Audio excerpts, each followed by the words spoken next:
Lee Oswald, on the left, at an early age, loaned his identity to the CIA for use in a false defector program.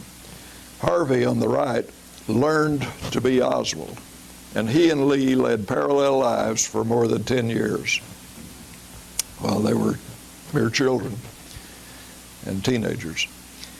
His agency controllers later, though, were involved in the assassination plot, and his controllers sacrificed Harvey as the patsy to take the fall for the JFK hit.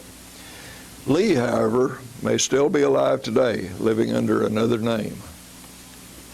I'm bringing this stuff up only because I want to present it as a backdrop to what happened with the films.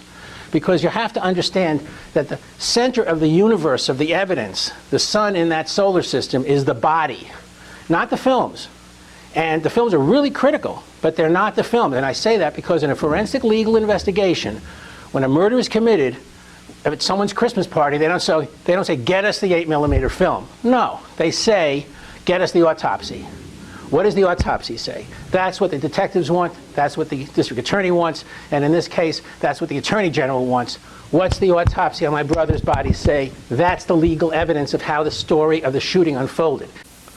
So, for those of you that haven't had the chance to go down there, which up until 3 days ago included myself, I wanted to show you what Dealey Plaza looks like from the Zapruder pedestal, from about the right height.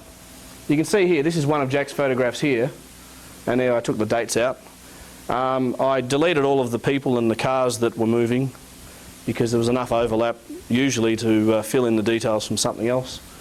And with the wonders of modern technology, you can stitch them together without any cut lines, without any seams in that, David. So the whole image is about 4,500 pixels wide.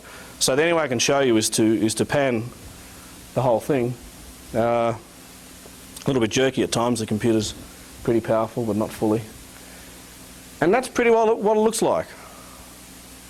As I stood up there with my printout of this, or something similar, I'll show you in a moment, and looked around. And if your whole plan is to alter the body, well, by God, you better pay attention to what's going on with the films, or you can have serious problems, as turned out to be the case in Dealey Plaza in this assassination.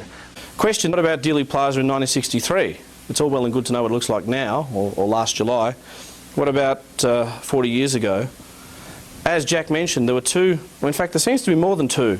There seems to be many versions of this photograph which people have been providing to me recently. But I'm saying to you is the back of the body in this case is a blackboard on which a false history of this case is written. You can punch a hole in the back of the shoulder, put a bullet on a stretcher, you can punch a hole in the back of the head. The famous stretcher bullet, which prompted the famed single bullet theory, was pictured in the Warren Report. Not until the early 1990s did researcher Walt Cakebread and I notice and then prove that the Warren Commission photo of CE 399 has 6 lands and grooves. Walt is a gun expert, and he knew that the Mannlicher Carcano was manufactured with only 4 lands and grooves. He obtained 8x10 enlargements from the archives of CE 399, as shown by the Warren Commission, and also as later published by the HSCA. The HSCA bullet properly has 4 grooves. In the intervening years, someone had counterfeited a 4-groove bullet and substituted it for the 6-groove Warren Commission bullet in the archives. Who had access to these bullets? Only the FBI. I work with the body because in 1966, in the fall of '66, when I discovered the evidence the body was altered, this is brand new. What am I going to do with this? Where does it go? What you have here is Jack's 2002 panorama poking out the side, because the photograph doesn't go quite that far. Over the top you've got the 3 black and white photographs. Now unfortunately this one's a little bit, the quality I had for this one wasn't too good. It was a little bit half-toned, so when I blow up you'll see a bit of half-toning